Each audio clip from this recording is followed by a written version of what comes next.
So I think we can start right now in time because we have many things to do today. Good afternoon. I am Adriana Valente of the research team Social Studies of Science, Education, Communication, Institute of Research on Population and Social Policies of the National Research Council. I'm very pleased to welcome to the 6th edition of Officina.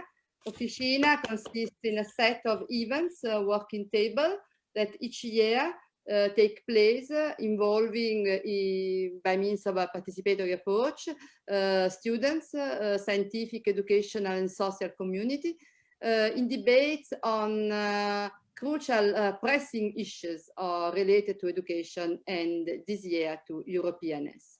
The Officina initiative has its roots in an ancient struggle of our research group, that of putting together research, practice, policy in order to envisage a vision for education and its future.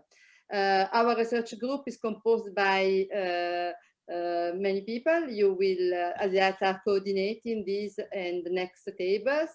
Valentina Tudisca, Claudia Pennacchiotti, Elisa Butali, Silvia Caravita, Michela Maia. But we are not alone in this research group in this adventure.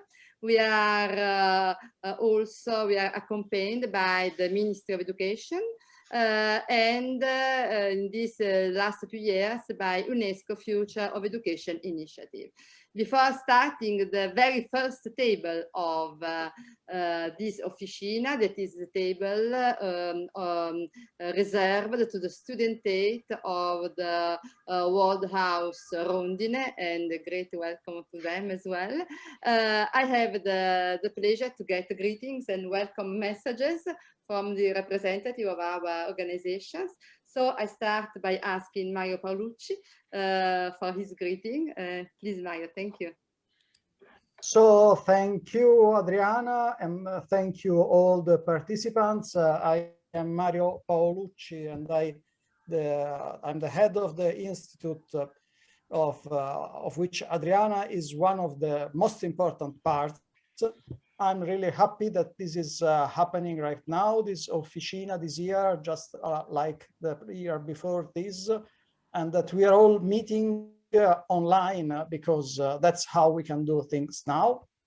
But it's also an opportunity to reach beyond our borders. So I completely support this initiative, and I'm very curious about this theme that will be touched today.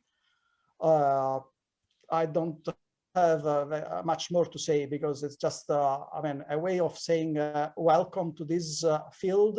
We want to listen to what you have to propose, what you have to say.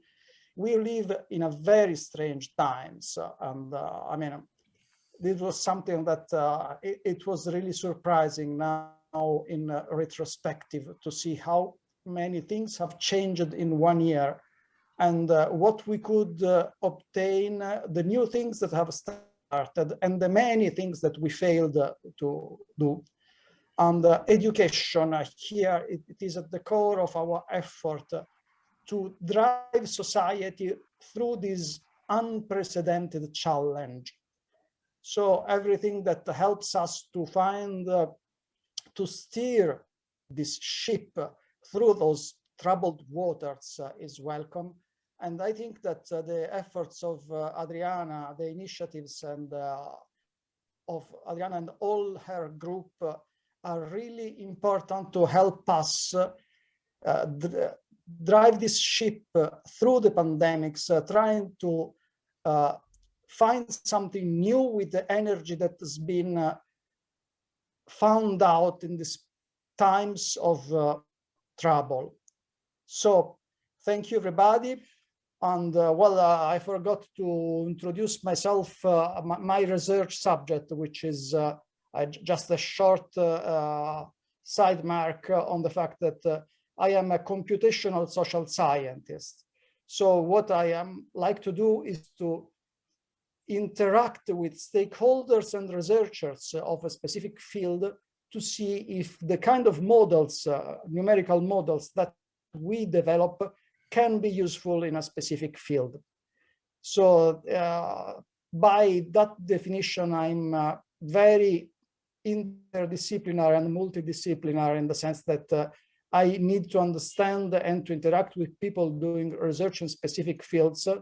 So I'm always welcome to interactions, suggestions, and you're welcome also to look up on the web our group. And if you have something to say to us and you want to do something with us, you can contact me. And of course, also anybody else in our institute. So thank you, everybody. And I think that we can start.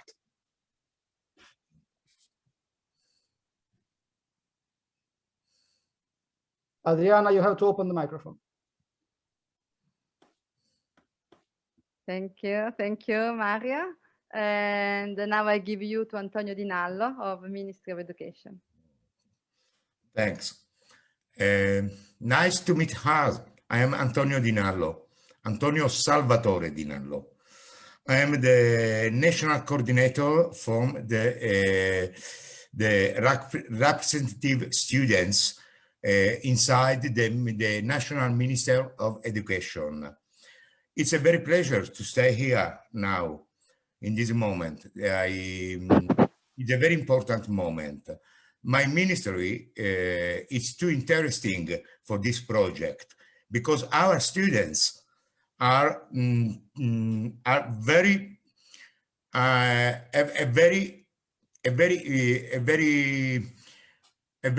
interesting for the European culture, European dimension. And my students in this moment in my country, you know, everybody know, not all my country, but every country is a very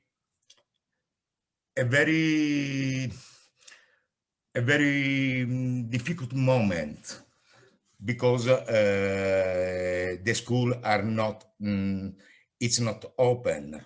Just in this day we think to open the school for the students, for the teacher, in a normal situation, but it's a very hard moment. But my students have answered to the questionnaire, to this project in very with a very good number for this moment. I think that my ministry to be continued to collaborate inside this project in the future, because it's a very good idea. It's a very good work. I think that this work, this project, maybe it's possible that in the next future, it's a good line, a good way for to be continued to create a just one united idea. What is Europe? What is live in the world without alliance, without alliance? I think it's a very good project. Until I work inside this sector, my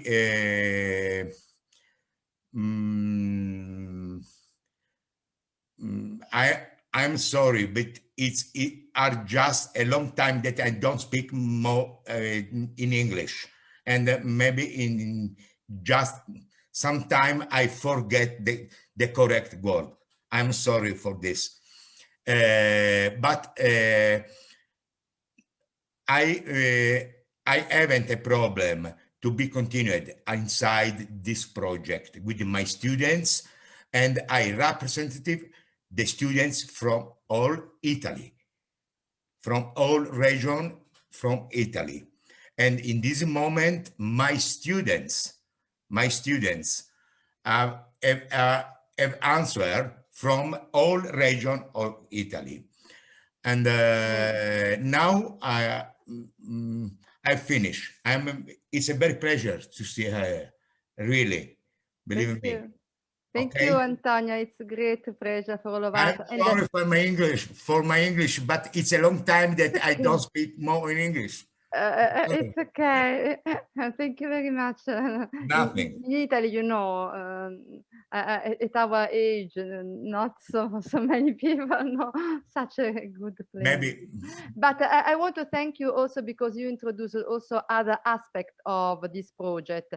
Now we are dealing with participatory tables, but we also have research projects and also inquiries. We are organizing a survey by questionnaire for Italian students. So a lot of issues that will be presented later on also on the next table. Thank you very much. And now, thanks a lot because there is Noah Sarasabi with us from UNESCO Futures of Education Initiative. And it's very relevant because he will also tell us which is also the context, a part of the context of our work. So thank you, Noah. Thank you very much, Adriana. So I'm Noah Sobey. I work at UNESCO Paris headquarters on the Futures of Education initiative, which started in 2019. And it's a kind of visioning exercise that UNESCO has done basically every generation. You may know the Delors Learning the Treasure Within report as the most recent iteration. This time we have an international commission chaired by the president of Ethiopia, Madame Sahle-Work Zewde, and an international commission of 17 other thought leaders from around the globe, from different areas. But really importantly, and I think a bit of a change from previous times UNESCO has done this, there's a very strong global engagement and consultation. And so Officina has been one of the key partners, and we've really enjoyed and benefited from the work that they've done over the last year to lead, as Mario was saying, really important conversations that we need to be having right now. I agree with the two previous speakers that, this is a moment where not only are we all looking to the future, but we're also grappling with the present and the challenges that we have in the moment. And at the same time, we're also looking back and addressing some of the historical problems that we have on our planet and in our education systems. So the Futures of Education Initiative is going to release a report in November. I'm actually going to just take advantage, if you don't mind, Adriana, and just put in the chat here a link to a progress update that was recently released by the Commission. It would, please have a look at it and share it with your colleagues and networks. We'd be very eager to get inputs, and what your conversation you're having today is one example of some of the inputs. Let me just say in closing that there's no doubt in the minds of the Commission and the report that's emerging that while we need to make a lot of changes in education, clearly education can help set us on the right path by strengthening our common humanity, supporting the dignity and capacity of individuals, also communities, by building up shared purpose and capabilities for collective action. And I suspect those are some of the things you're going to be talking about in the session today. So thanks very much for your work and looking forward to hearing the results of your conversation. Thank you very much. No, thanks a lot. And now I give you all to the two coordinators of this table. The table is Europeanness from outside Europe. It is very important for all of us, not only for research questions. And the coordinators are Elisa Butali from our group of the National Research Council and Marina Imperato from the Ministry of Education. So a great welcome to all the students of the World House of Rondine, and very good work. We are here to hear. So please, Elisa. Thank you, Adriana. Welcome and thank you for joining us to this discussion table on the theme of Europeanness. My name is Elisa Butali. I'm a researcher at Social Study for Communication, Education and Communication of the CNR. And I will pass you over to Marina from the Ministry of Education just to introduce yourself. Hello everybody. I'm really happy to be here this afternoon. And I am a school head at the moment working at an Italian Ministry of Education. And I'm really happy to be here talking with you, talking with... Excuse me, Marina, could you speak a little bit louder? Okay. Thank you. Now? How Better. can you listen me now? Better? Better. Better? Let's try. And now? And now? Okay? Okay. Yes, it's okay. Okay. I'm really happy to be here this afternoon talking with you and talking with 8 students that are living in Italy, and so they are knowing us and our continent. I hope that their perspective will improve our education ideas, and so I can really hope that this afternoon will be just the first step to a very long and rich way to meetings for the future about this important and rich issue. So I hope that Elisa will introduce our work. Thank you very much. Yes, thank you. Thank you. So as mentioned, this discussion is part of a recurring event called the Officina that generally promotes debate regarding education and European citizenship. In this case, the purpose of this table in particular is just to explore, to investigate the perspective regarding Europe and Europeanness, so Europe belonging, among non-European university students that are temporarily living in Europe. This is because their perspective can add something new, can reveal some unexplored aspect and perspective that can be easily seen from inside our culture. So their perspective is very important. To us. But what does Europeanness means? Because this word has been debated a lot for what concerns literature. So I asked to Marina to introduce this word a little bit. Well, Europeanness is a very important word, especially in nowadays. So what is Europeanness? Well, this word means literally the quality of being European or having or sharing European heritage.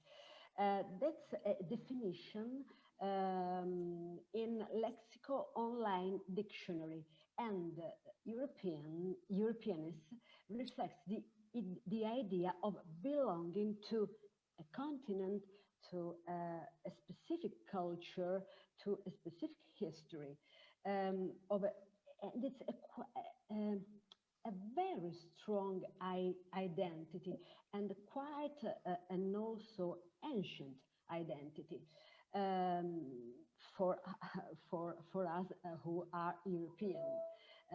This definition takes into account the cultural aspects, while more recently has been explored in a new perspective regarding the Europeanness, based on a shared transnational and more international cultural and political identity.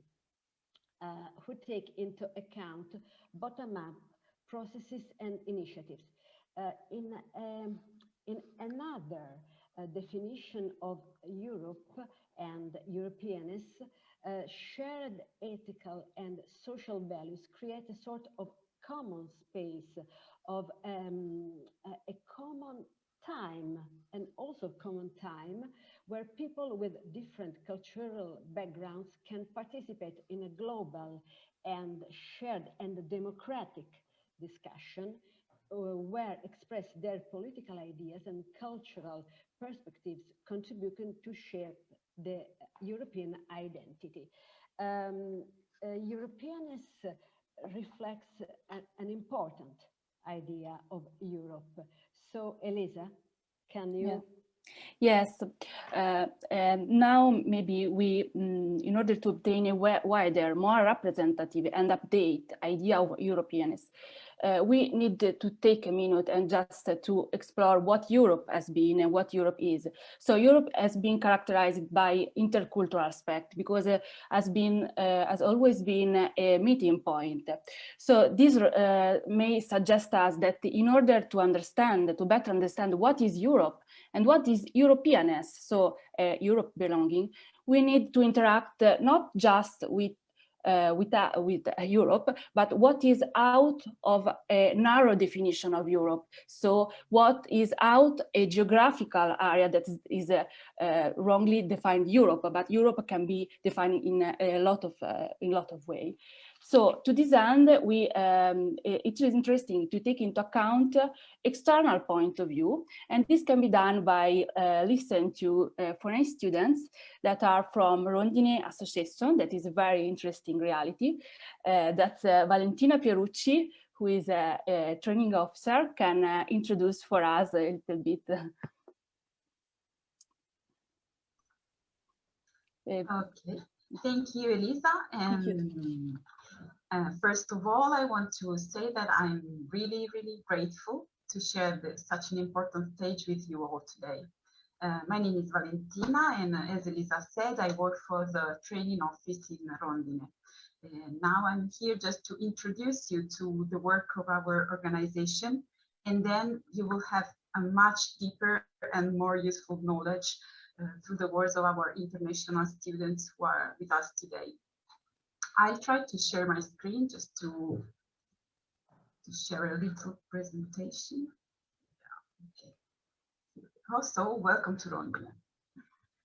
I don't know if it's visible. Can you see my screen? Yes, Okay, yes. perfect. So this wonderful little medieval village is Rondine, because Rondine is the name of a place and the name of our association. We are located near Arezzo in Tuscany, Italy. So first of all, who we are. Rondine is a non-profit organization committed to, let's say, reduce armed conflict in the world, and above all, spreading our own method for the creative transformation of conflict. In fact, our mission, as you can see, is to promote the creative transformation of conflicts through the experience of young people who discover the human being in their enemy. What do I mean? I mean that through education, actually, Rondine discovered that the very idea of enemy is a lie, and putting people together, bring people together, makes us manage a conflict and transform this conflict into a positive energy. I pass now to just introducing you to the Word House, which is our main project. The Word House is in Rondine since 1998, and it hosts young people, around 25 people every year, who come from post-conflict and conflict areas. And they accept to live for 2 years with their so-called enemy. And as I said before, they discover that it is not a real enemy. It is a person just like you. Our training program has 4 pillars. First is the academic level, because every one of our students follow an academic master in the universities of Italy, following their background and interests. Then we have the training program in Rondine, and we will see our pillars of training. Then we have daily life, because in Rondine, in this medieval village, students live together and they share time and space together. So coexistence and daily life are very, very important in our experience. And finally, as you can see today, we have the civic engagement and public activities in which our students are engaged through the whole program. Let's have just a look to our modules. We have 6 modules during the 2 years of program. First of all, of course, it is the conflict analysis and management. So we studied roots of a conflict, why conflict exists, and how we can manage an inner conflict, an intrapersonal conflict, until the dimension of international and political conflicts. Then we have active citizenship, based on big topics like environment, on human rights, gender perspective, and so on. We have then emotional intelligence and a sort of a trip in your interiority and in your inner life. Communication, to develop an effective way to express your point of view and deal with public speaking activities.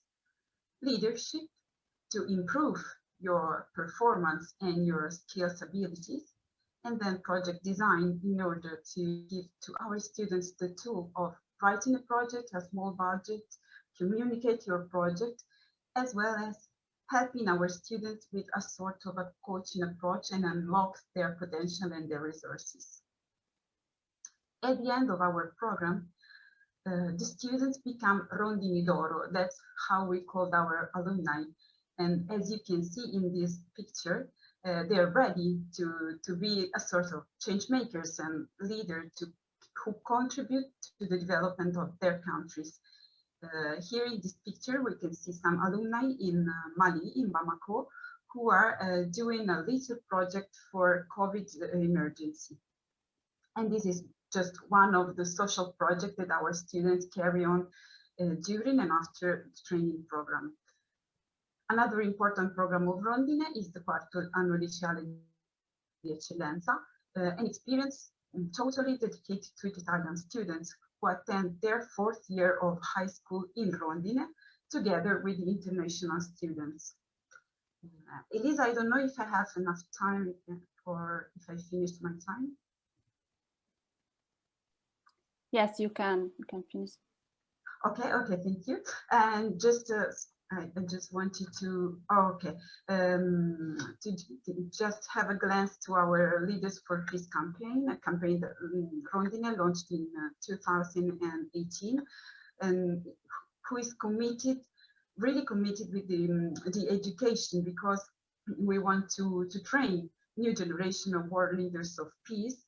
And we ask to UN member states to donate a symbolic sum for the training of global leaders, and include human rights and the Rondine method for the creative transformation of conflicts in every education and national systems. So I really thank you again. I remain at your disposal for any other question, and really thank you, and buon lavoro, a good work for everyone. Thank you.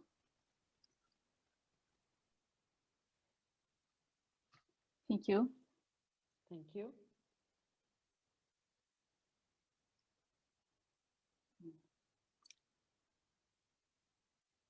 Okay.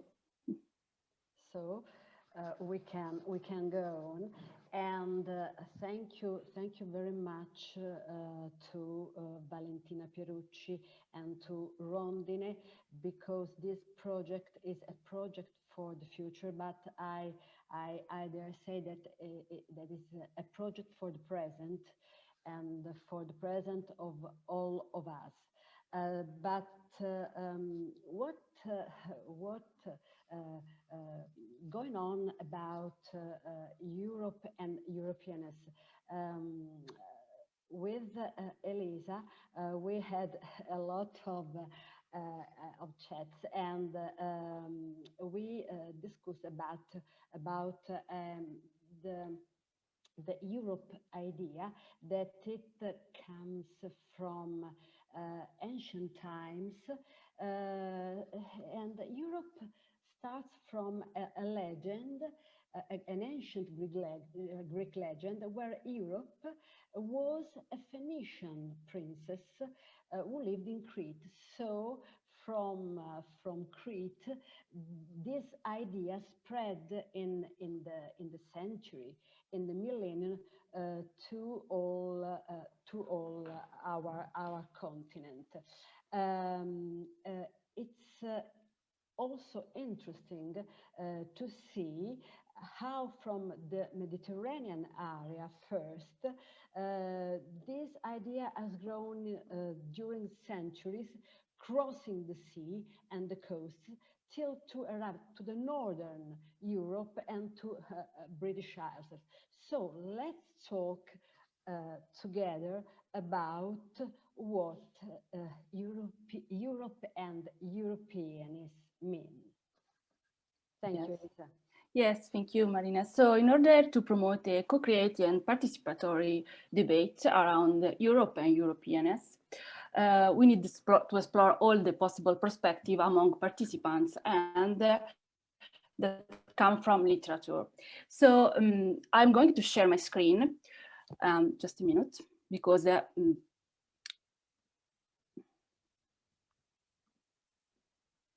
sorry.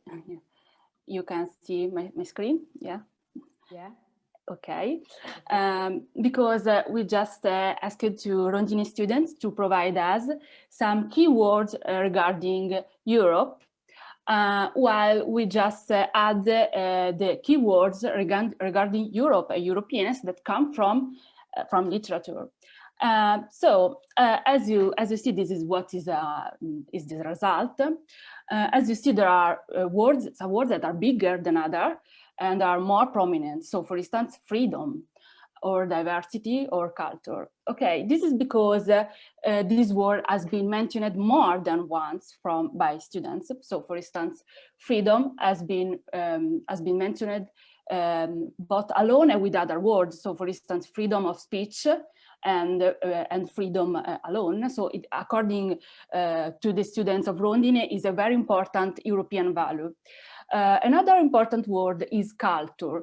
Culture is important because it reflects also an idea that is present in literature. So one of the students from Rondine provided culture, the word culture. But culture is present in a lot of Europe and Europeanness definition that come from literature. So for instance, Europeanness, sorry, has been defined as a cultural ethos or as a meeting point of different culture and so on. So the cultural aspect is present also for what concern literature, and it's very interesting point. Another important word is diversity. Diversity has been provided twice by students, and this is important because this just is part of a cluster of words. Because diversity there is also integration, realities, and plurality. Why? Because diversity reflects the idea of different perspectives that can be present here in Europe, and this is reflect also what one of the students wrote, realities, because this means that here, according to the students, there is the possibility to share different perception, different description of the same reality. So different realities can coexist peacefully. And this is a very important point. Other words that have been provided, very important, are, for instance, opportunities, stability, security, but also openness, and so on. All are very important according to have a look to different perspective of Europe and Europeanness. So thank you so much. And we may go on with the question, because we have 2 questions for the Rondine students. So I please ask to Marina to introduce the first question. Yes, just one word to say that another important concept in this very, very rich cloud is a multiform concept.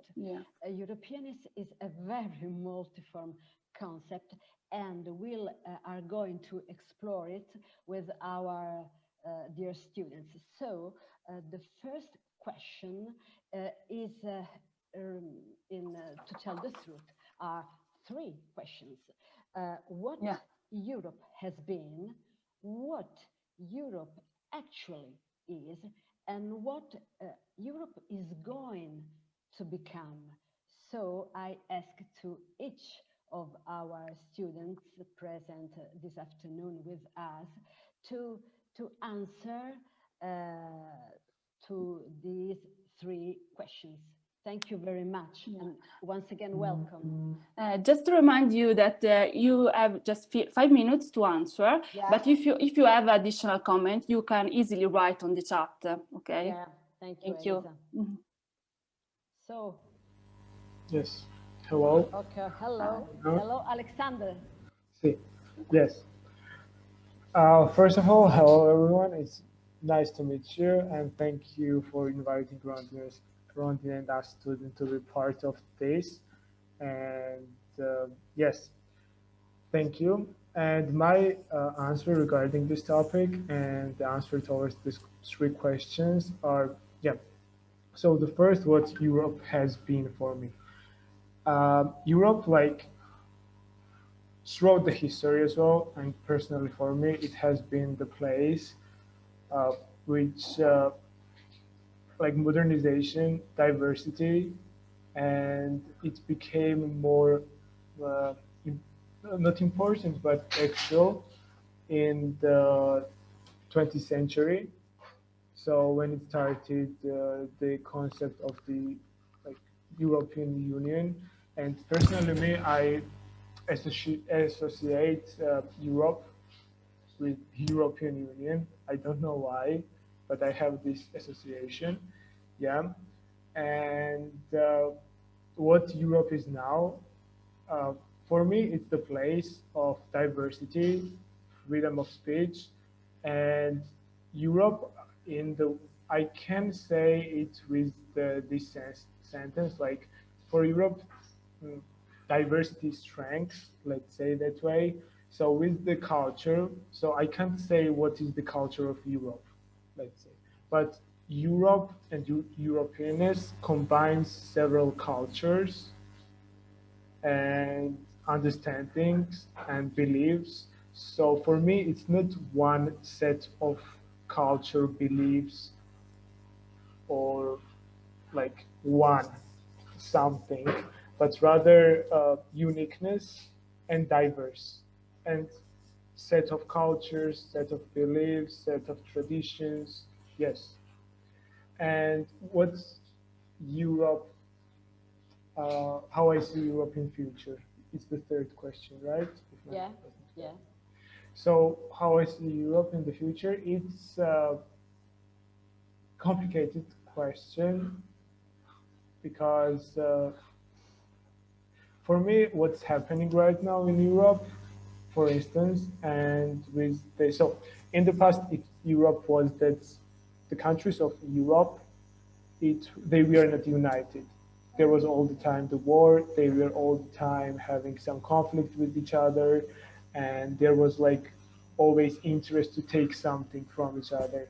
And in 20th century, let's say, in the second half of the 20th century, this stopped. And so when they had the mutual economic interest. Now, for instance, for me, this economic interest, maybe value of it is going lower and lower, maybe. So I don't know. I believe in the culture of Europe, understanding and its uniqueness, but maybe it's a bit debatable in the future how it will be and what kind of strengths it will have. Thank you. So thank you, Alexander.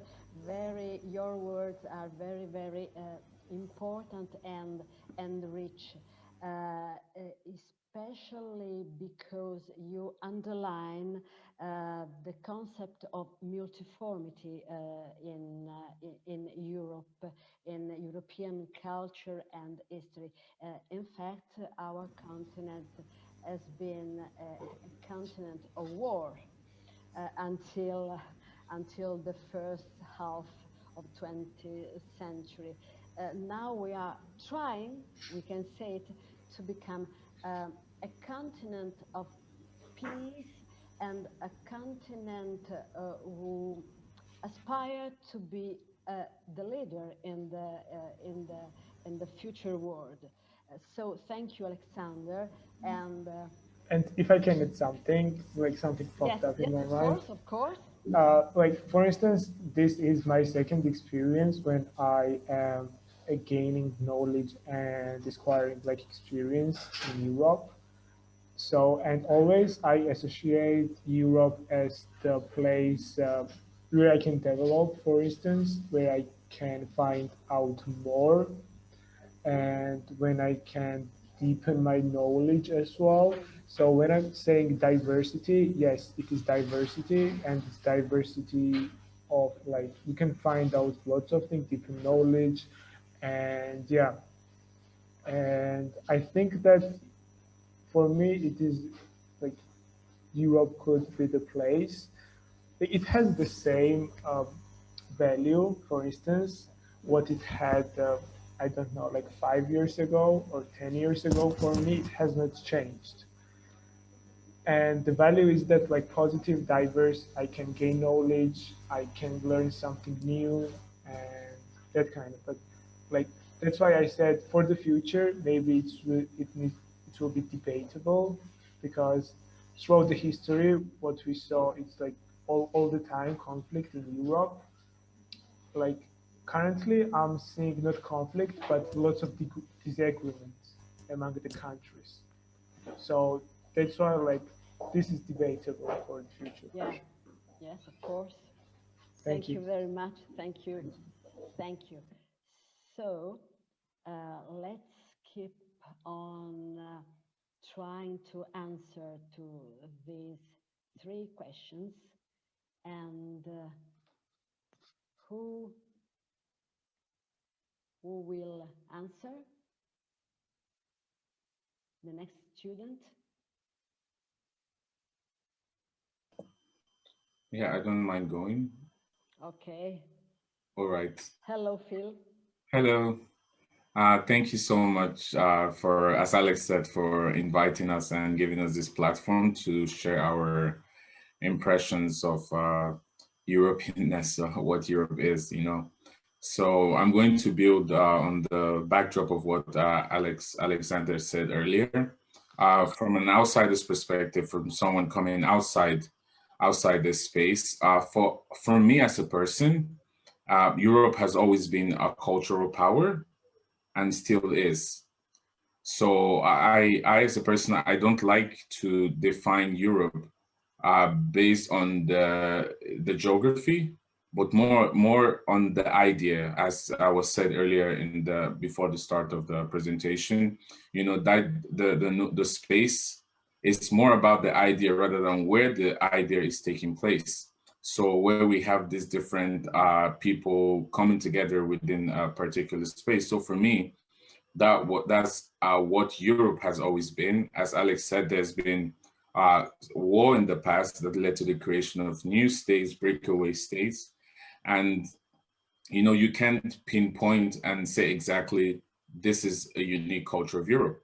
But I would say, you know, those values, the values which are, you know, that you have your freedom to express, so you have your rights to say, you have your rights to seek, to look towards the law in any case, which is absent in some parts of the world. So this is one of those ideas which I can say that differentiates Europe from, you know, from other parts. So for me, that's what Europe is, you know, the freedom. Europe is we can say that in general, it's that freedom, you know. So the other question is, what is going to become? As Alexander said, it's a very difficult question to answer, but I will try to answer this question, because as you presented the word cloud, a lot of people put diversity. There is a certain level of diversity within the European idea, within the European space.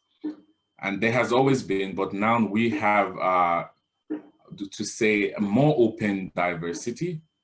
So how this plays out for me is going to determine what is going to become, because now we have there's so much diversity. And this is something that we needs to be taken into account to be able to exactly say what Europe is going to become. Over the internet the past few days, the European Commission made a post to celebrate, I think, European, I can't remember, but they posted an interracial family, and it was there was so much backlash on that post, like these are not European, and the European Commission had to edit it, and they made a statement that they are saddened with the level of hate or the level of negative comments this post received, and then used some hashtag next generation EU, building together and stuff like this. So for me to say what Europe will become, I think it depends on how Europe handles this diversity, because there's open diversity now. And as we have, I think, agreed, it's more about the idea and values. So there's a need to put this diversity at the forefront of the European discussion, and give value to being European, to a common European. So for me, this is my point. For me, this is what I think. It's on the backdrop of this that we can then have a conversation on what Europe is going to become. Well, thank you, Phil. I agree with you. It's a very, very complicated question, the last one. Also because we are living in a very, how can I say it? In a very complicated and painful area. I mean, pandemic is not facilitating our world, and also Europe is living as we can see, a very, very difficult moment. But thank you very much, because you underlined a word, if I don't miss, and the word is freedom. And thank you for because you have told this world that it can be an European flag in this moment. And you also used the word law, and it's another European flag. Thank you very much.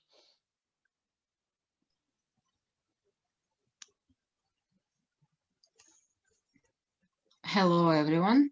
Maybe I can be next one. Hello, Sharizan. Sharizan, si. Yes, my name is Sharizan, and I'm also want to say, first of all, thank you for this opportunity.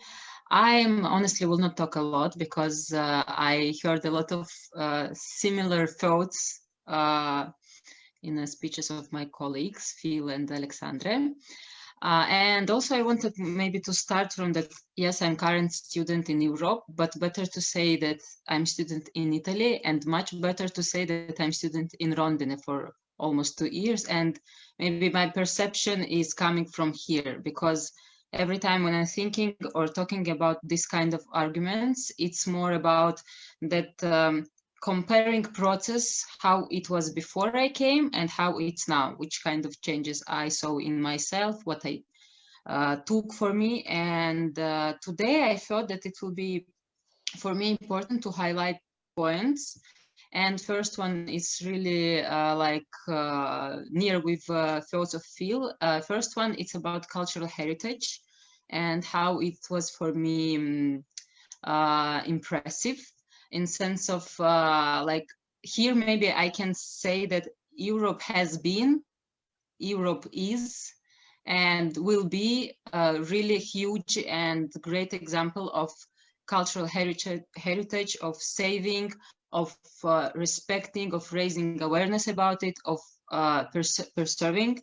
And for me, it's really huge example of saving this history, and like also for me to be motivated to be an active and attentive member of my society. And I really can see power in it.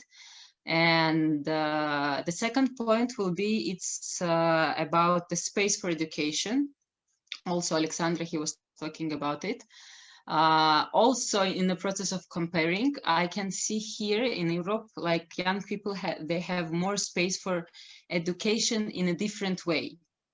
And here I'm talking not so much about quality, but about system, like informal way and in informal way. How here, like also in Rondine, in Italy, I saw how I can exchange and express myself in a more different way. And also I can see more perspectives. And this is giving me like this is opening my mind really good in sense of to accept this crises, this changes which happening in the world, and to be also, how I said before, an active member of this society, of this community. And maybe here I will finish in sense of like the third question, how also my colleagues said, it's kind of difficult question, and I didn't answer on this question for myself, but I really agree with Phil that it's depend how we will accept this diversity in sincere way. And this is really important, like how I feel. And thank you. Thank you. Can I add one point? Sorry. Of course, Alexander. One point. Of course. Sorry, Sharizan, and thank you. So I wanted to say, like Sharizan and Phil also mentioned it, and it's like popped something in my mind, the idea that we all mentioned diversity, and we're connecting the future of Europe and generally the future, like good future, better future, accepting the diversity. And currently, like the question is for me following if Europe, because we are talking about the Europe, is going to accept diversity because it will shape the future of Europe, accepting, because like in the past, as we said before, it was about the economic ties and just to stop to have war, but it kind of developed and it has more demands now itself, Europe, and people have more demand and necessity, and now it came point to the diversity.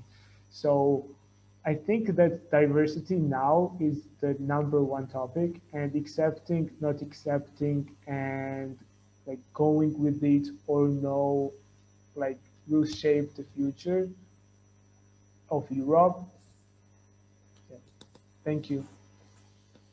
So thank you to everybody for this very rich debate, and thank you to Sharizan because she has been increasing our cloud. I think that we include in our cloud the word open-mindedness, changement, because accept and trying to use diversity for building our future need a very strong changement. So our cloud will be bigger and bigger. And also thank you for underlined a very strong idea, that is the space of Europe as a space of education. Many documents from more than 20 years are been pointing towards this direction, and we European Commission has pointed in a very strong way to build Europe as a society of knowledge, and that's very important. Thank you, Sharizan. Thank you. Okay, I can go next. Welcome, Juliana. Yes, Juliana. Yes. First of all, thank you for having us and to get another different point of view on this issue. I would like to start with what Europe has been. For me, I would say first that I agree with all my colleagues have said before, but I would like to highlight another different point of view. That is, for me, Europe has been the continent that gathers group of countries who have spread their culture and beliefs worldwide, but through colonization and occupation of other territories around the globe, like it has been also to America, Africa, Asia, and Middle East, etc. And also where different type of political systems have been taking place as monarchies, republics, democracies, also where gender equality or new rights have been raised, but unfortunately also such political system as fascism and Nazism. And the main exporter of the, and also for me, Europe is a main exporter of these political ideologies through the world, sometimes violent or sometimes in not violent ways. Also for me, Europe is a place that can be cataloged as a history keeper and cultural heritage, as Susan said. But once again, I think this is due to an Eurocentric way of seeing the history. That is, we catalog history keeper, but it's one part of the history because it's the way that we educate the generations, not just in Europe, but also in other places. That, like it happens also in America or Africa, we have an Eurocentric education where, for example, we call colonization instead of invasion the period where the time where Europeans imposed their institutions and beliefs on the indigenous American empires, and this also have happened in other territories. So I think Eurocentric way of education that is spread is important, the history that you keep in mind, but it's also just one part of the history. And we'll continue answering what it actually is for me Europe. Nowadays, the continent that includes these post-colonizing countries and also various global powers, and both economical and political, in which has achieved collaboration between these countries through the European Union in different spheres, like economic and social sphere mainly. But despite this fact that continent has been an example of international unification and collaboration, I also think that the ideological and political division that you're going through within the continent shows serious problems of this unification. And also in the future, also will generate concerns in the international system of possible extremism and radical movements in the new generations that can be a threat of this great job that you have achieved through European Union. And I will end with what is going to become. For me, Europe does not, if it goes like this and generations don't see the value of diversity and inclusion, and Europe will not achieve a unification in an inclusive ideology that goes according to the new globalized world, in which free movement of people, economies, and cultures is the main resource of progress and international growth. And this is the asset that the new countries have nowadays. So if Europe doesn't go through this, Europe will be left behind in the international system. And it also new generations of Europeans will lose a lot of benefits and will not know the value and the importance of respecting and welcoming difference.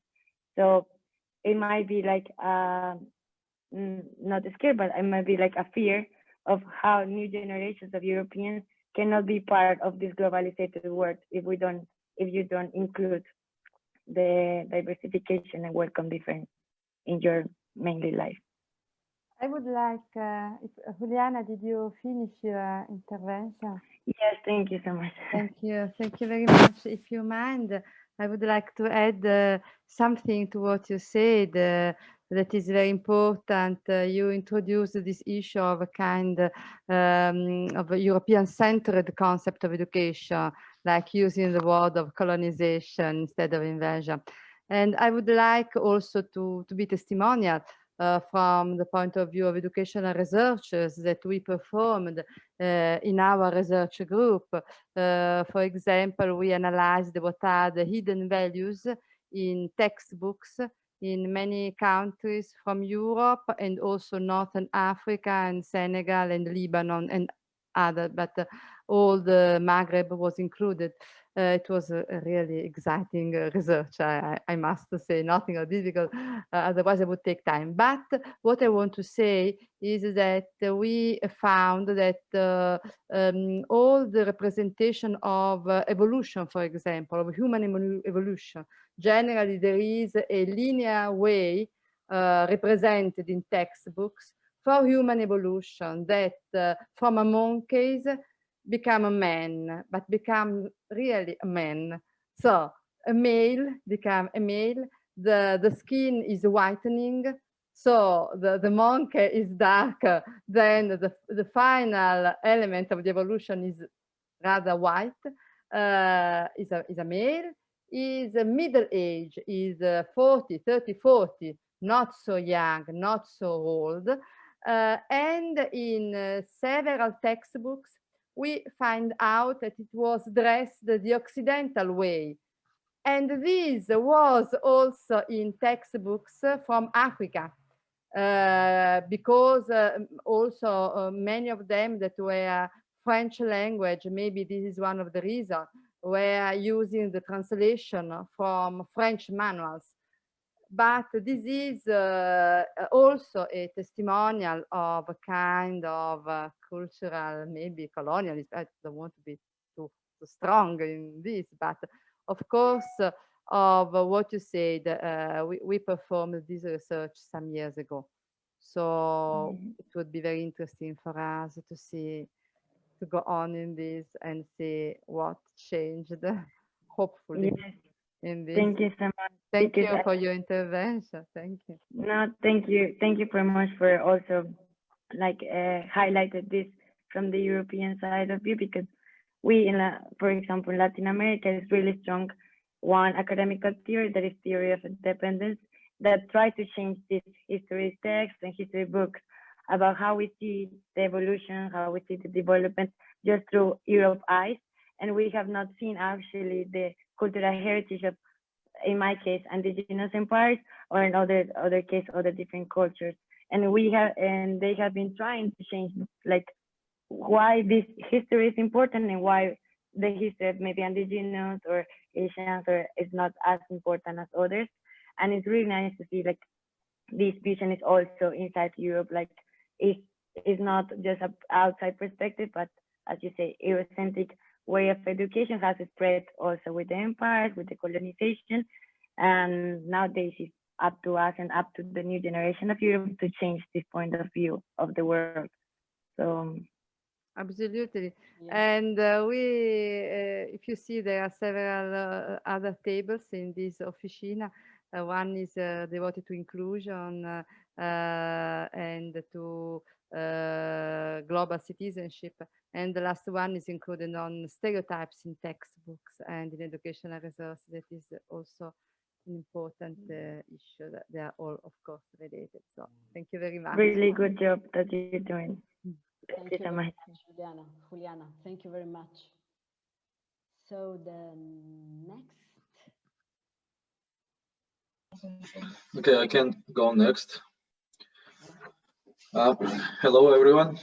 I'm Nika, and I want to talk in a little bit different perspective because my fellow colleagues have already talked about diversity in Europe and similar things, but I want to talk more about influence of Europe, like in Europe itself and outside of it, and the attempts of integrating Europe into same values, let's say.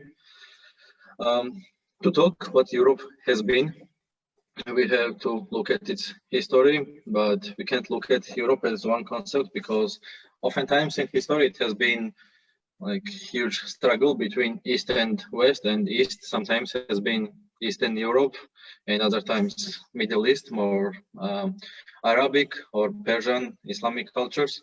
But influence of Europe starts in my mind at least from Greeks, because politically, culturally, and even with small colonization attempts by establishing trade ports and small cities, they have firstly started to extend their influence from Europe, but after them, the biggest European powerhouse of ancient time, and not just European, one could argue on world scale, was Roman Empire, thanks to which Europe started to integrate as one political entity for the first time, and its influence on Europe and outside of Europe, mostly Northern Africa and the Middle East, has been so big that even in modern times, like several continents and half of Europe still speak languages derived from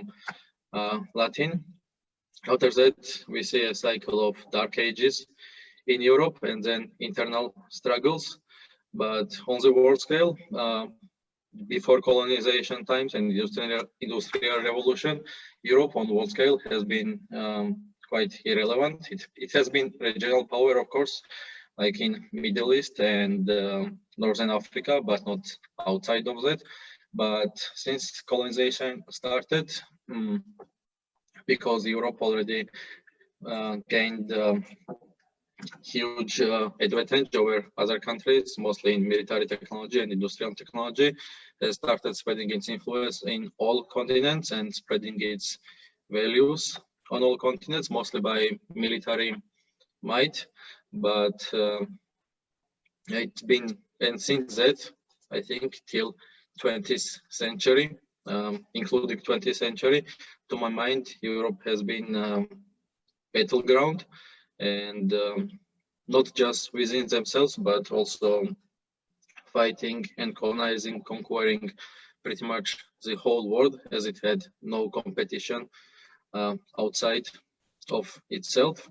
But I saw trend changing after World War II, pretty much, when European Union started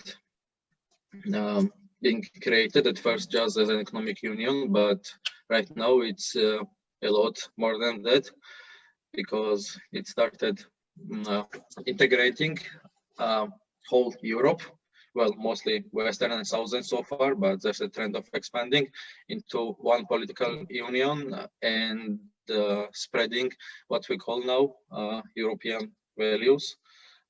Political and cultural, and of course its cultural influence is evident in the whole world. And what I say Europe becoming, I think it's if it continues like it's continuing right now, I see European Union expanding towards the east.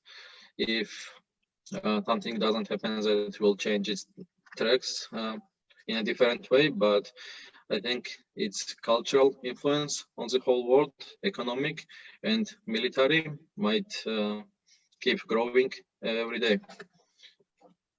Thanks. Thank you, Nika. So you have stressed a particular vision.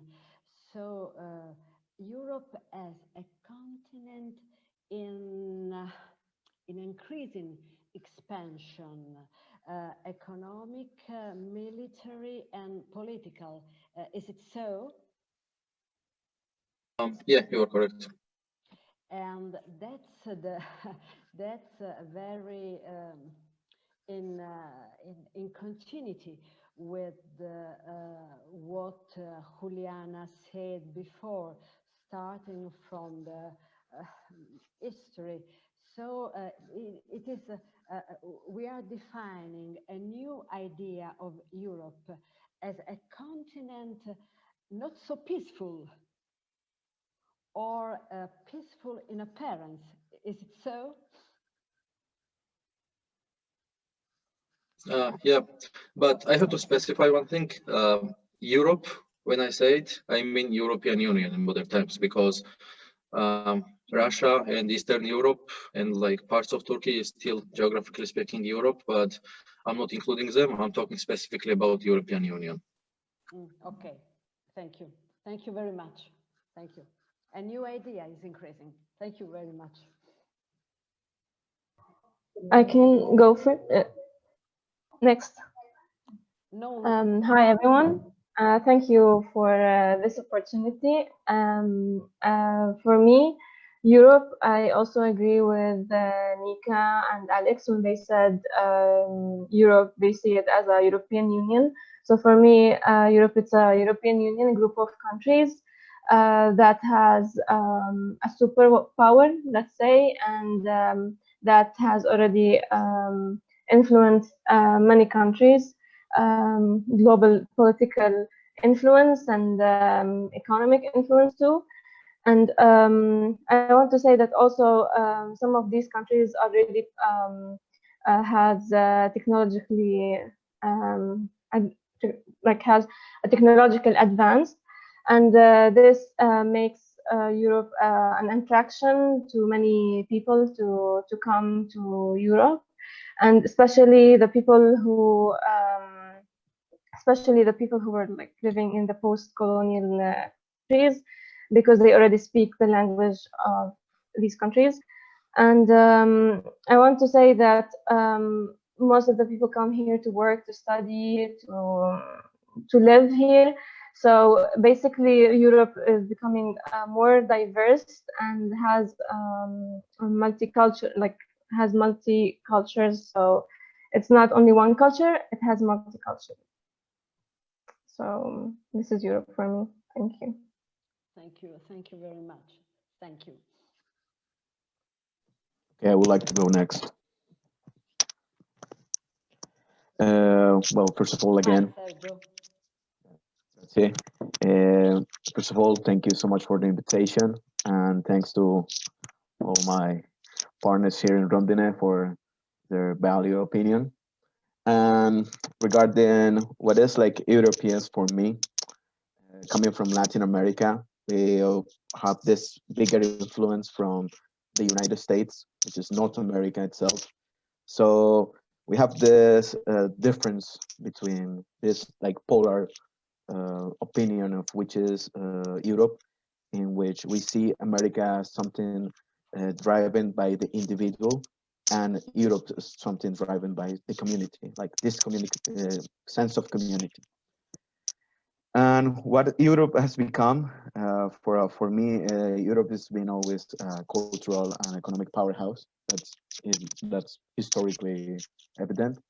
And the thing about how culture is affecting us in parts of so far Latin America is the fact that the culture that they are able to produce, they are able to export, it's a result of their economic success, like how they are successful economically.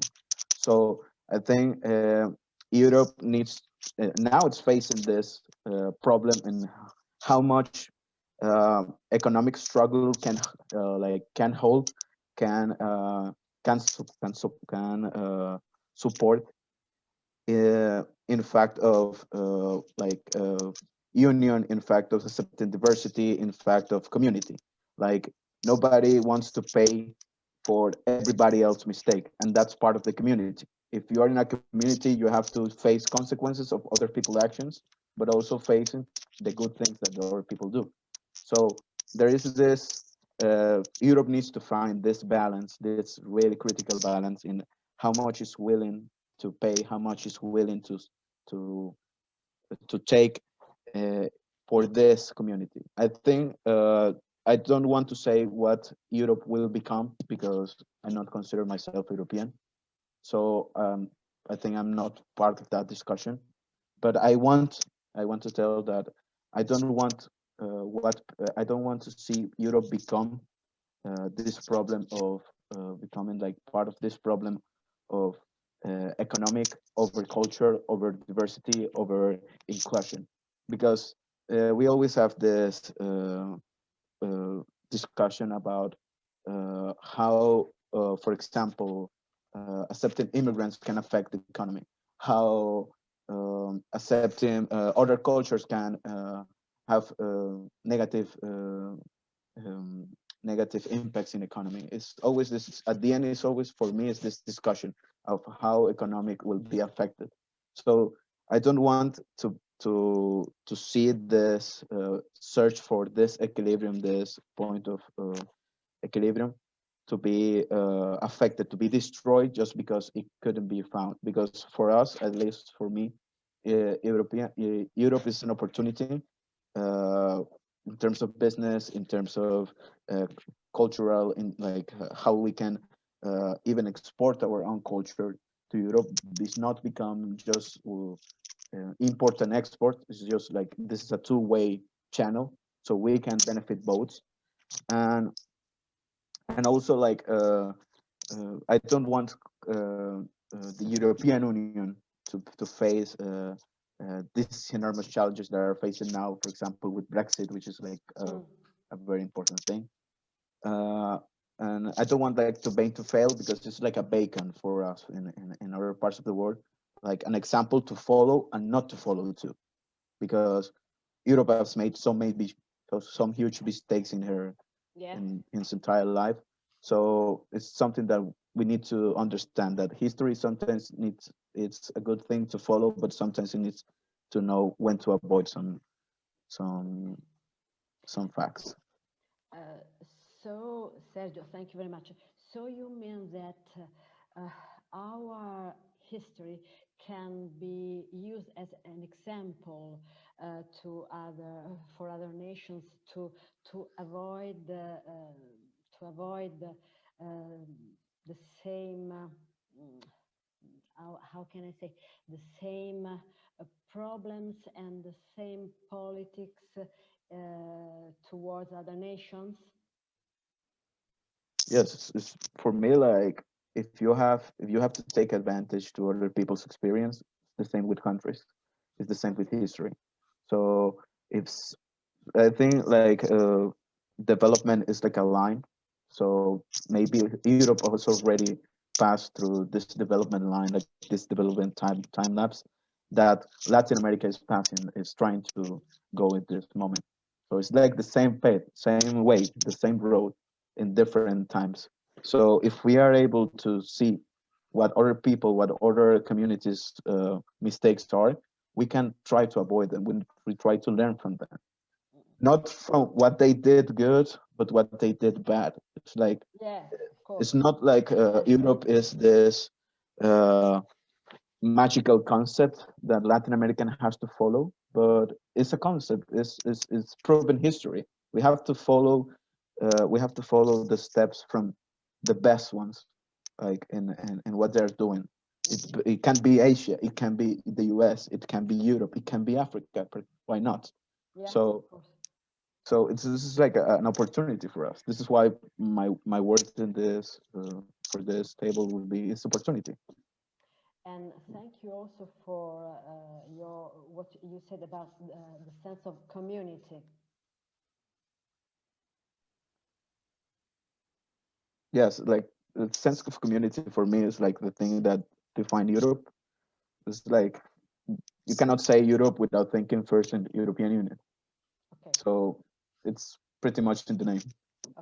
Thank you very much. The next one. Hello, everyone. I can be the next one and actually the last one.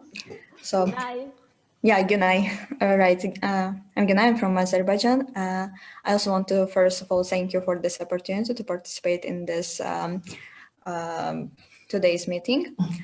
And since I'm the last one, I can conclude on the thoughts of my colleagues. As we have seen, there is no single definition of the Europe.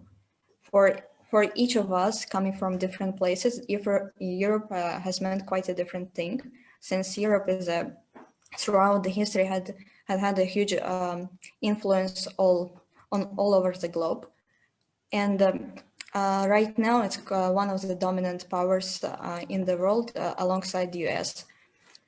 And what Europe is associated with, for me, it's most of all European Union, and most of and first of all is western part of the Europe, since it's the most how to say that is the most developed one, and it mostly those huge powers as Spain, Germany, France, Italy, etc.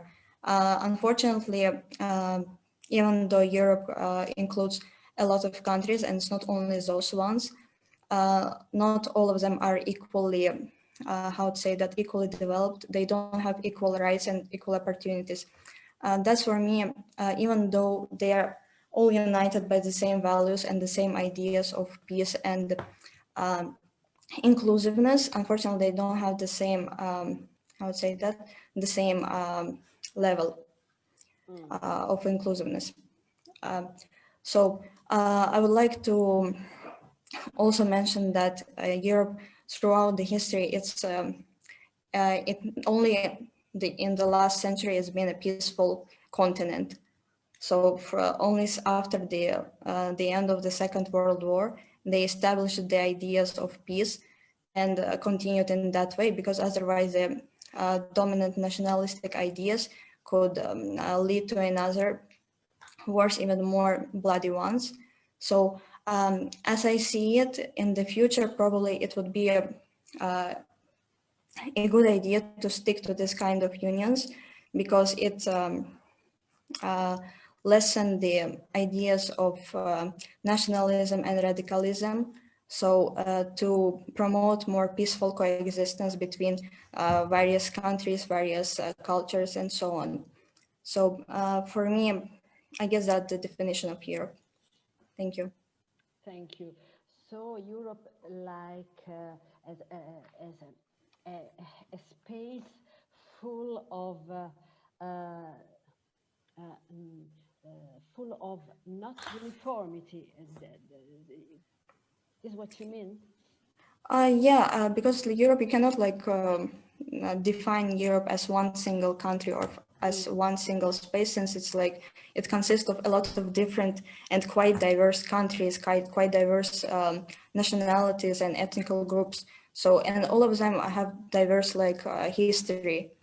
The ties that unite them right now are mostly economic and political, yeah. But and since the globalization, Europe like tries to, like a lot of countries, look up to Europe and try to imitate their experience, but they need to realize actually the local realities too.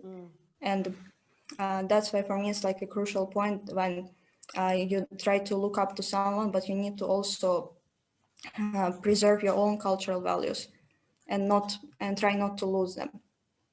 Okay, thank you very much.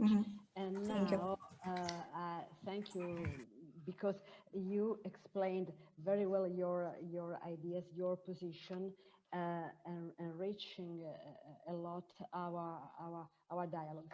So Elisa, are you with us? Yes, of course. Yeah. So thank you, everybody. And Elisa, the second question. Yeah. Yeah, a very interesting debate. I just want to share with you something because Gunay just remind me there are a lot of definition of Europe, since Europe has been defined as a multiform concept that everybody can experience differently. And Europe has been defined also as a common framework for what concern values, ideas, but that can be enriched considering a common space where people can share, debate, share their cultural perspective, but also political will. So in this perspective, I think that all of you are European simply because you are participating to a debate and in order to rethink and to better understand what is Europe. So I think there aren't any narrow definition, and there is just one definition of Europe or Europeanness. And in this perspective, I just want to ask you, what should be taken in, according to you, what should be taken into account in order to rethink a better Europe? I just remind you that you have 3 minutes to answer, but if you want to add an additional comment, you can, but you have to wait that every participant have the opportunity to give his contribution. So we can start. I just can repeat the question. According to you, what should be taken into account in order to rethink a better Europe?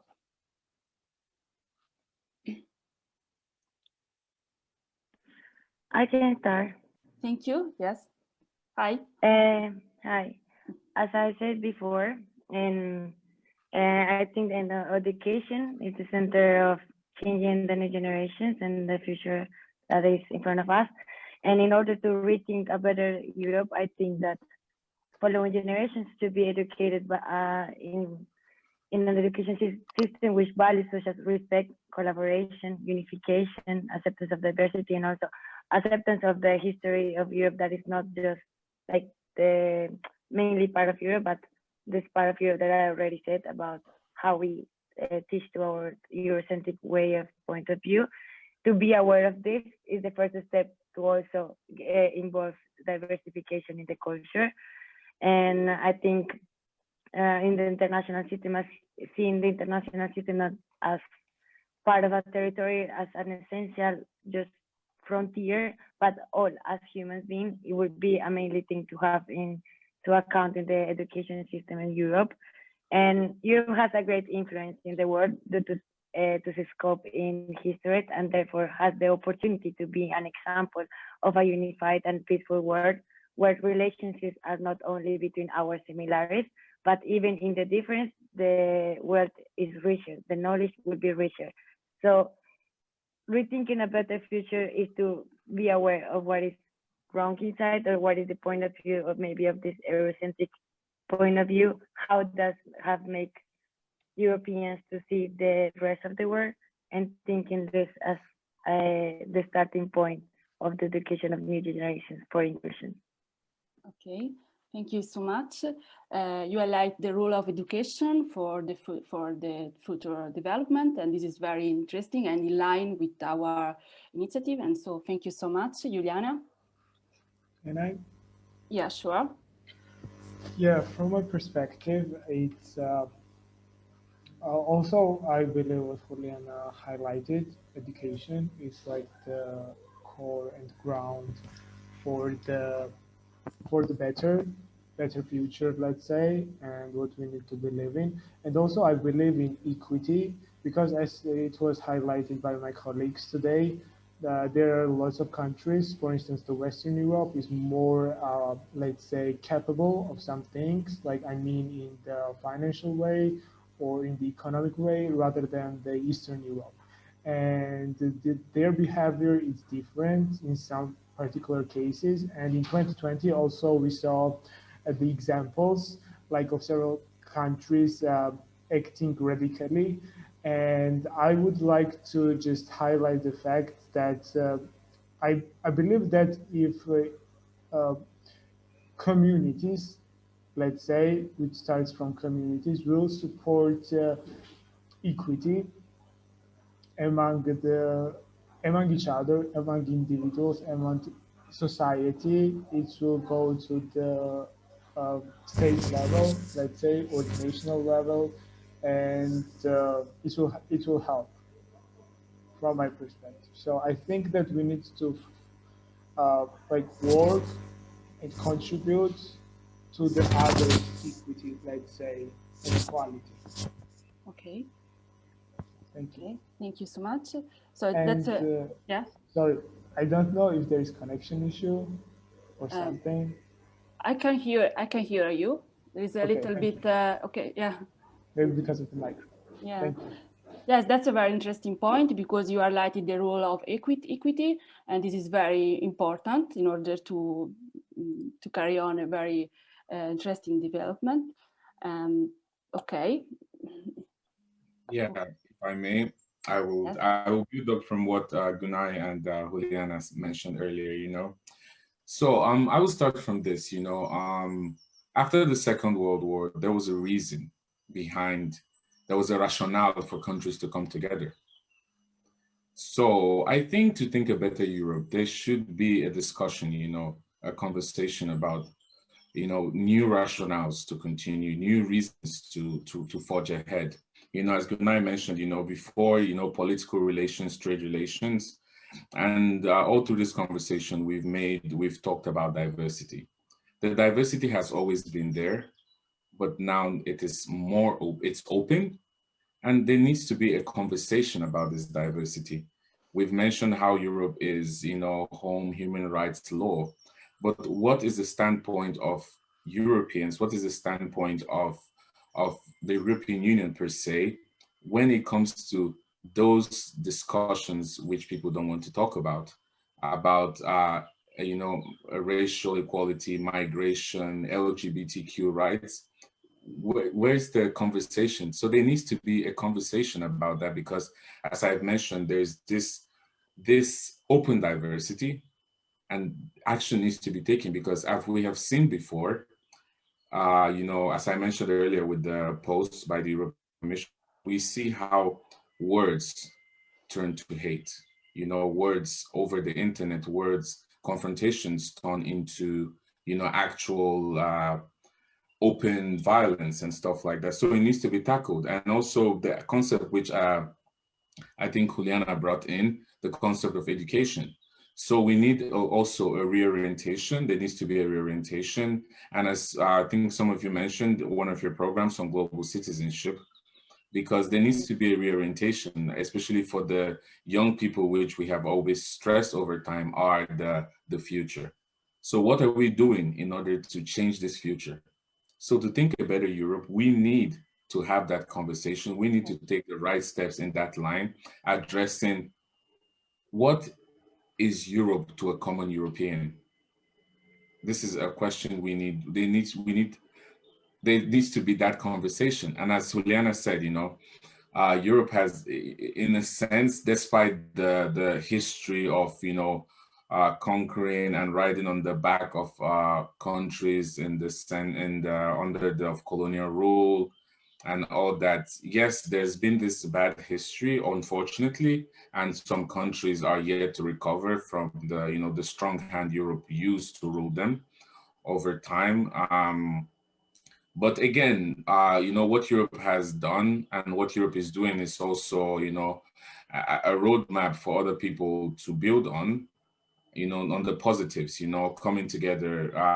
For example, Africa, now we have the African Continental Trade Agreement, which, we're trying to foster and, to help facilitate trade across. So definitely, I think I would say, we need to ensure that our communities guarantee human rights and fundamental freedom and provide, people with freedom. So when we say human rights, they shouldn't be closed doors when it's human rights for a particular set of people. They should be human rights for everyone, regardless of whatever their links are. So I think to think a better Europe, this points education, global citizenship, education for sustainable development, because there are a lot of topics that doesn't only affect Europe now. There needs to be collaboration in order to handle these issues of climate change, the environment, job creation, youth. There needs to be a conversation about this, also handling this diversity, because it's not just one person's problem, you know. So I would copy, you know, the slogan of the team Liverpool, you never walk alone. So that's how it is. No one should be able to walk alone along this line. So for me, that's what I think. Thank you. Thank you very much. This is very interesting. Also because if I well understood, you just highlight the perspective of Europe that see Europe as a common space where people can share different ideas, values, and rethink new ideas, new values, and new political will according to their feelings, their perception, in order to update Europe and Europeanness. So this is very important in order to rethink a better Europe and rediscover what is Europe and what is the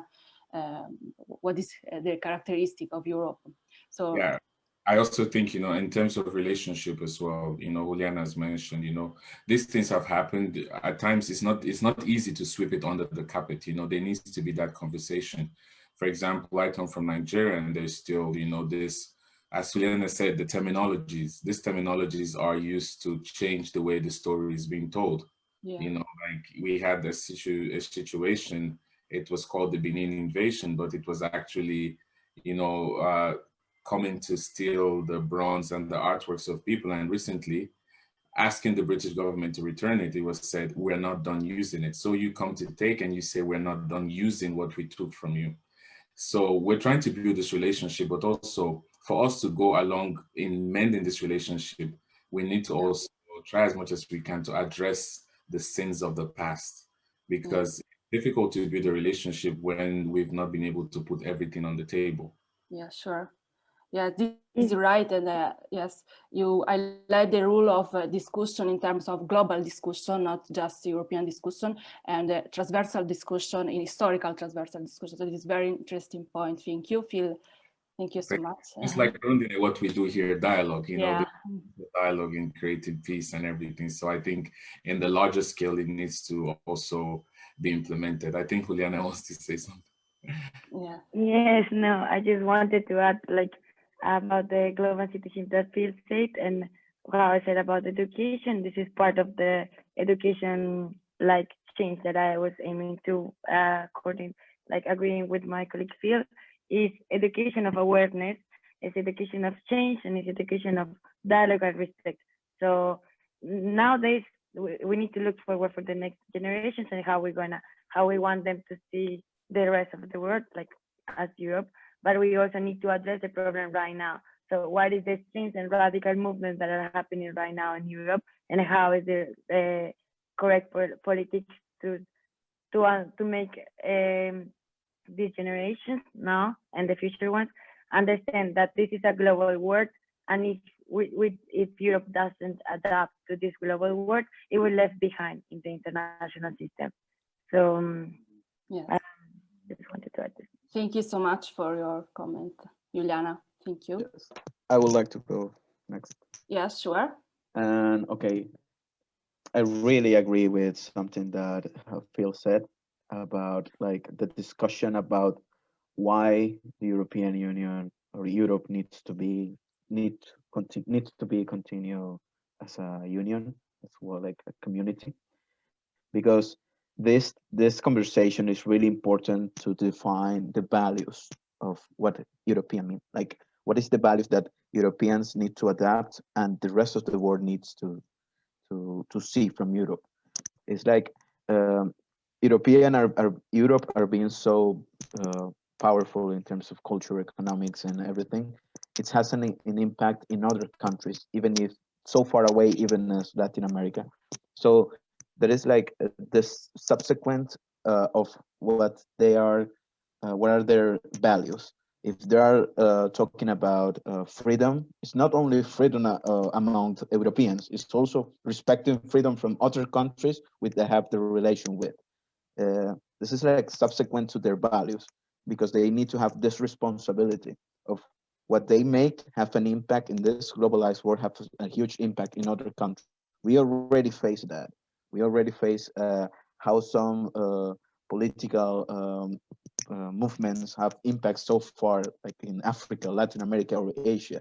So we need, I think, like the word that they need is subsequent, like have this values defined and follow them, not only amongst them, but with other countries, with other unions, with other nationalities, because you cannot preach something that you don't believe.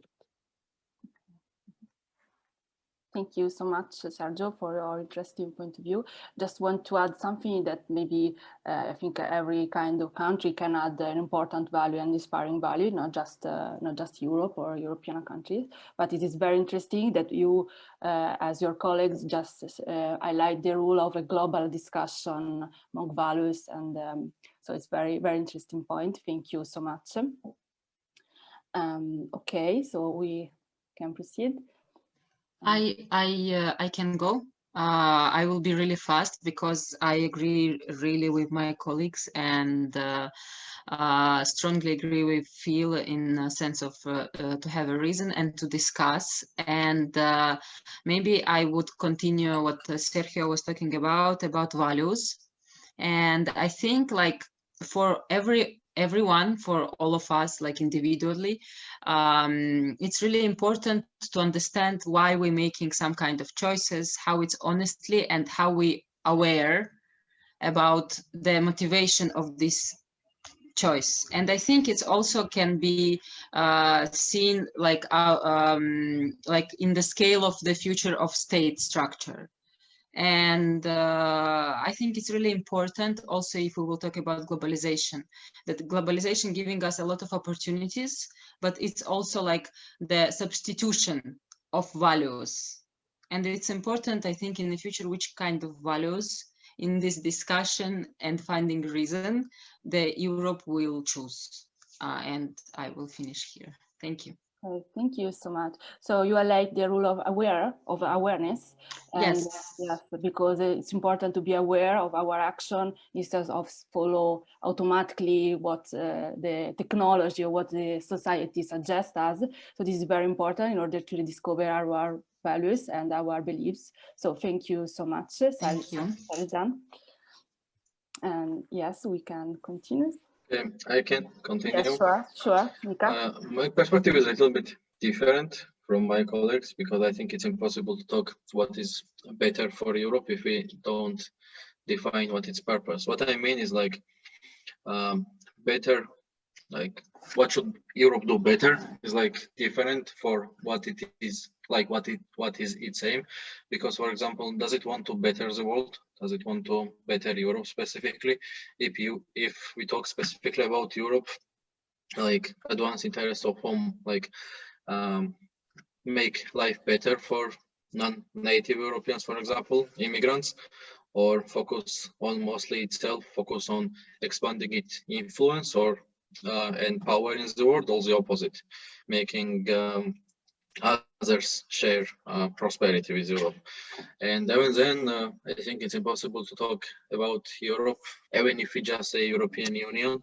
It's impossible to talk about a single aim because I don't think it's possible that interests of, let's say, just Greece and Germany can be the same politically or culturally, even though they are in the same union. So for me, this question is impossible to answer unless we define more specifics, better for whom specifically, and what's the aim. Yeah. Okay. Yeah, the question is not defined since everyone can have a different idea of Europe. So we couldn't define this question.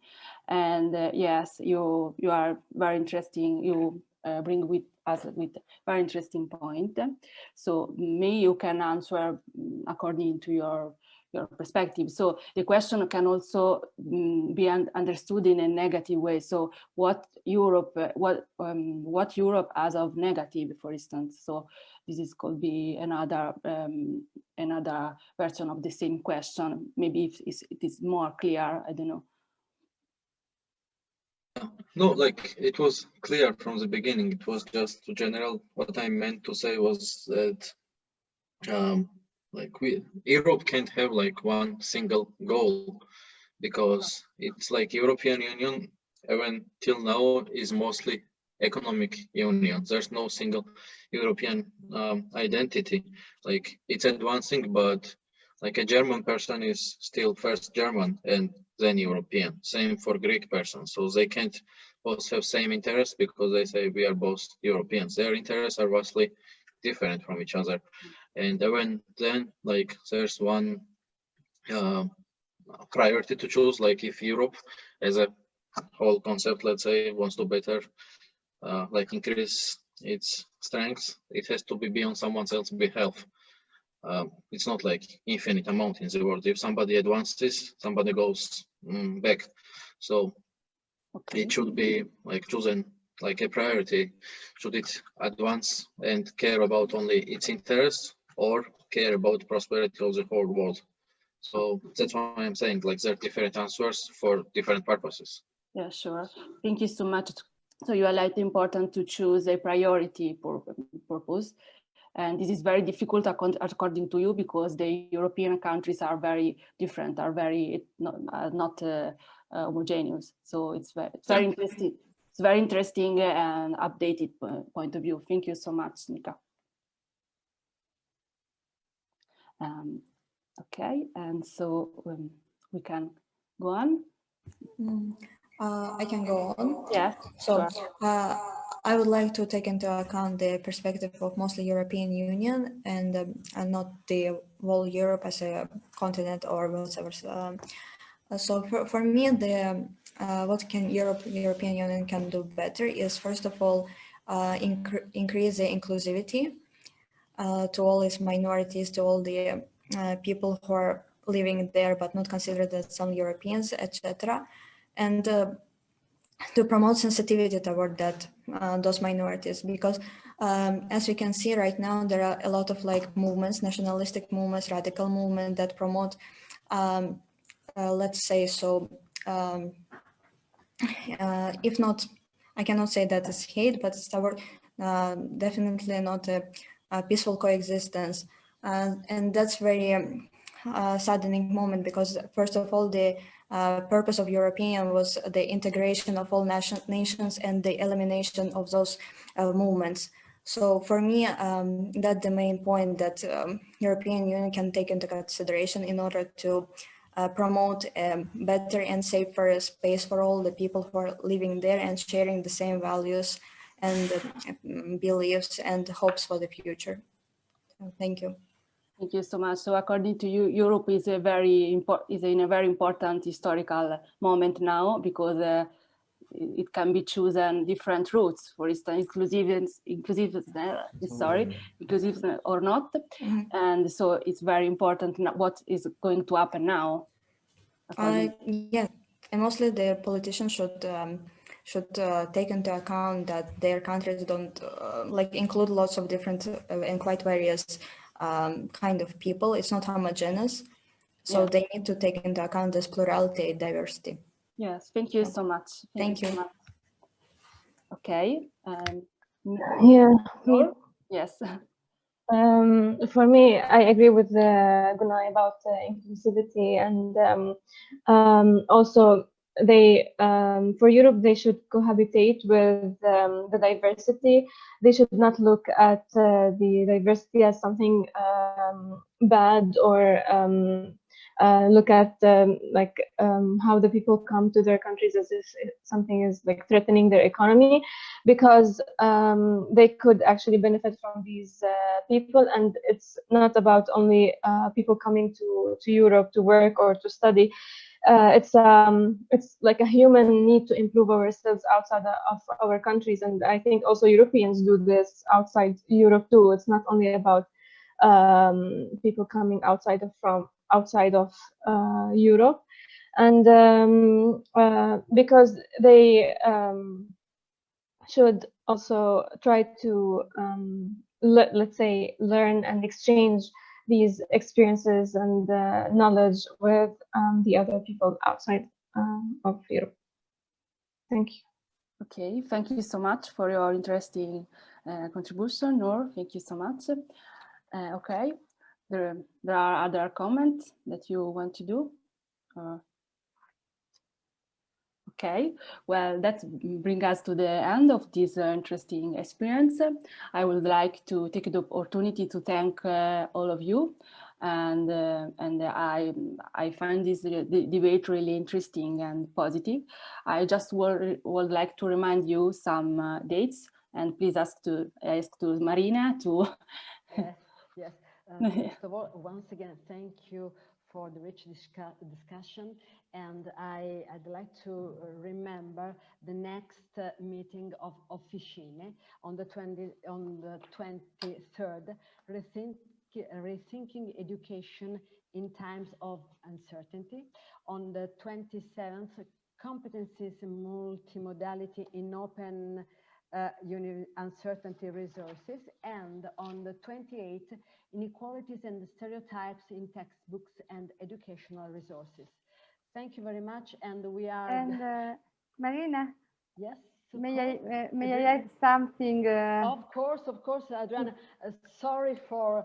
No, welcome. I was not supposed to, but the discussion was so interesting. Yes. That bring me to say something more.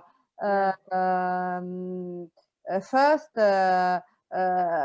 you put us in front of many contradictions, of course, that are the common common space in the common space, in our common space, of course. It's something that was I felt very strong was that you asked, but what was the opinion of Europe from a common European? I don't know who was still to ask us. What do a common European think of Europe?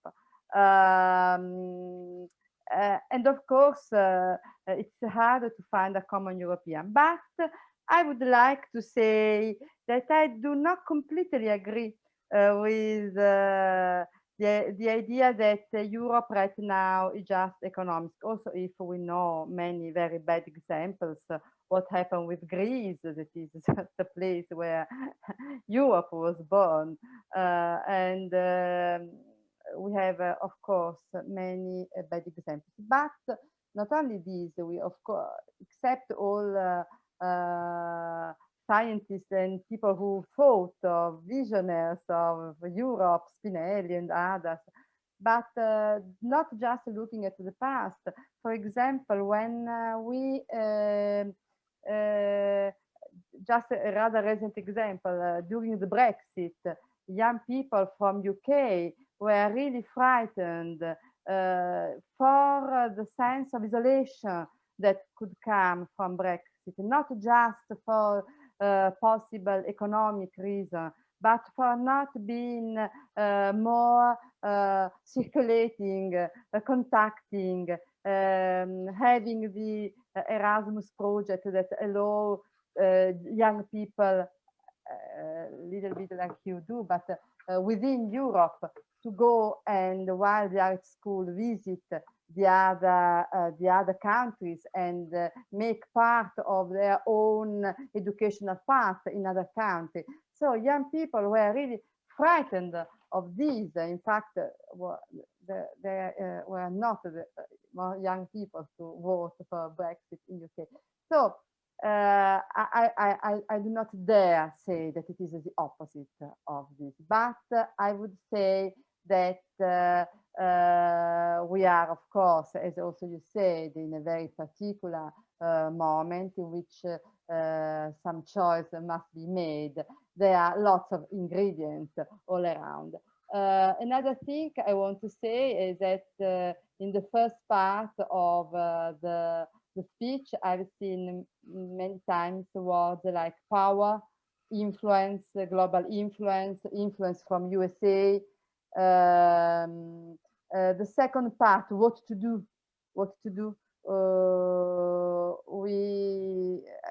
I've seen much more reference to education that Julia already considered, Juliana already considered at the beginning, but many of you were very supportive, if I correctly kept this, on the importance of education, on the importance of equity. on the importance of value, making choices about value.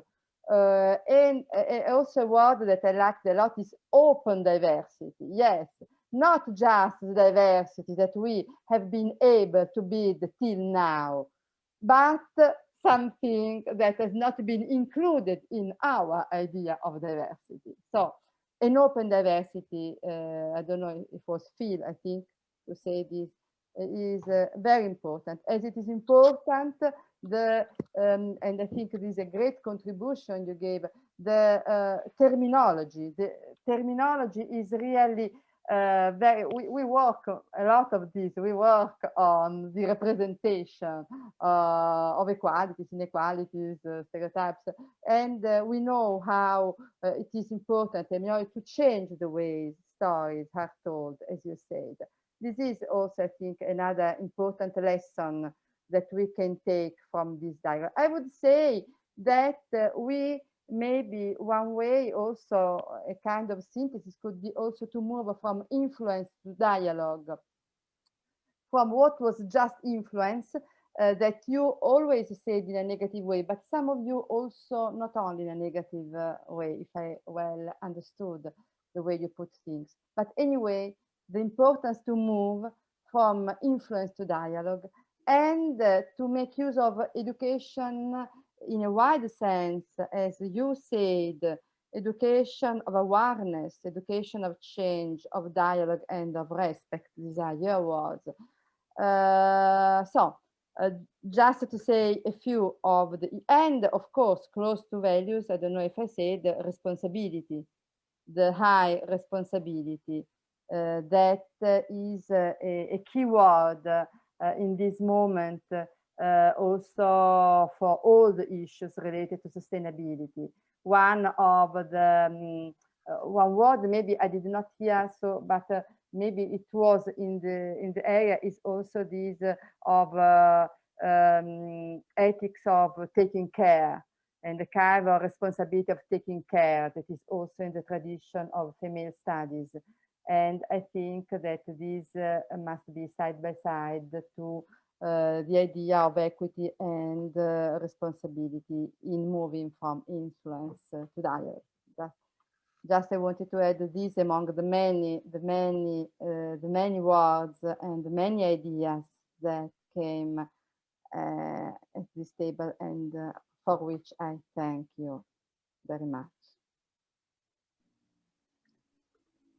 Thank you, and I hope to see you all in the next meetings. And bye. Thank you so much. Bye. Thank bye. You. Bye. Bye. Thank you, everybody. Have a good life. Thank you. Bye.